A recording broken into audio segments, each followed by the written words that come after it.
Vamos falar de um assunto que mexe com todo mundo: dinheiro. Mas não do jeito que a gente está acostumado. Já parou para pensar de onde vêm as nossas ideias sobre ele? Por que a gente age de um jeito específico, às vezes sem nem perceber? É isso que a gente vai investigar hoje, mergulhando nessas origens que muitas vezes ficam escondidas. Então, a primeira pergunta é: onde é que a gente aprende sobre dinheiro de verdade? Se a primeira coisa que veio à cabeça foi a escola, sinto dizer, mas não é bem por aí.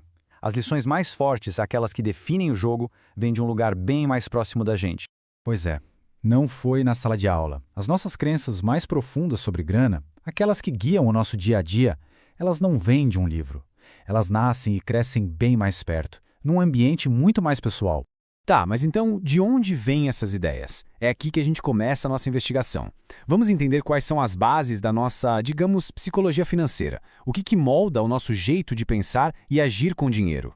Olha, a nossa relação com o dinheiro não é uma coisa que vem de fábrica, sabe? Muito pelo contrário, ela é uma construção. Pensa só, a família, as conversas que a gente ouvia na mesa de jantar, a cultura ao nosso redor, a sociedade e, claro, as nossas próprias experiências de vida.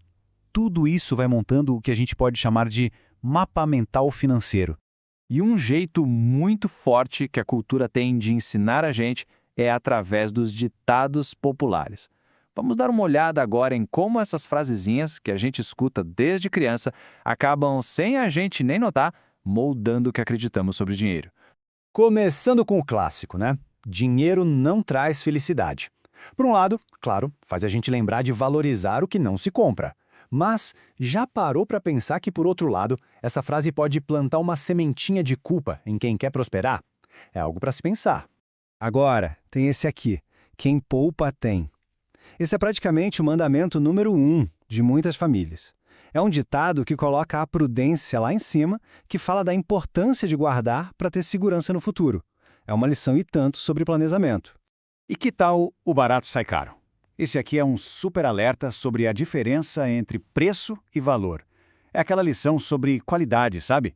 Sobre pensar nas consequências de economizar demais em algo importante. É um convite para a gente pensar a longo prazo, e não só no custo de agora. Ah, e tem de grão em grão, a galinha enche o papo. Essa imagem é perfeita, né? Ilustra de um jeito incrível o poder da consistência. A ideia de que um pouquinho todo dia, com disciplina, vira um montão lá na frente. É a pura essência de poupar e investir.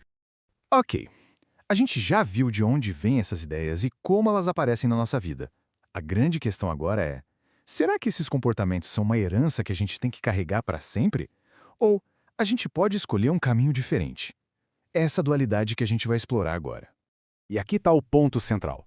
Nenhum desses ditados é só bom ou só ruim. É como uma moeda, com dois lados. De um lado, o positivo. Eles ensinam a gente a ter cuidado, a planejar. Mas do outro lado, o negativo, eles podem criar medo de investir, culpa de ganhar dinheiro, ansiedade. É complicado. Quando a gente herda o lado positivo da coisa, o resultado é ótimo. Desenvolvemos hábitos super saudáveis, a gente aprende a se organizar, a planejar o futuro, a criar o hábito de poupar. São ferramentas poderosíssimas para ter uma vida financeira tranquila. Só que, do outro lado da moeda, essa herança pode limitar muito a gente. Pode gerar aquele medo de investir, sabe? Ou até uma culpa estranha por ganhar bem. Pode levar ao consumo por impulso, para tentar tapar algum buraco. E o mais comum de todos, talvez: transformar dinheiro em tabu, um assunto que ninguém pode tocar. E isso nos leva exatamente para esse ponto, a conversa sobre dinheiro, que em tantas casas é um assunto proibido, né? Falar de grana parece feio, só que quebrar esse silêncio é uma das coisas mais importantes que a gente pode fazer pela nossa saúde financeira.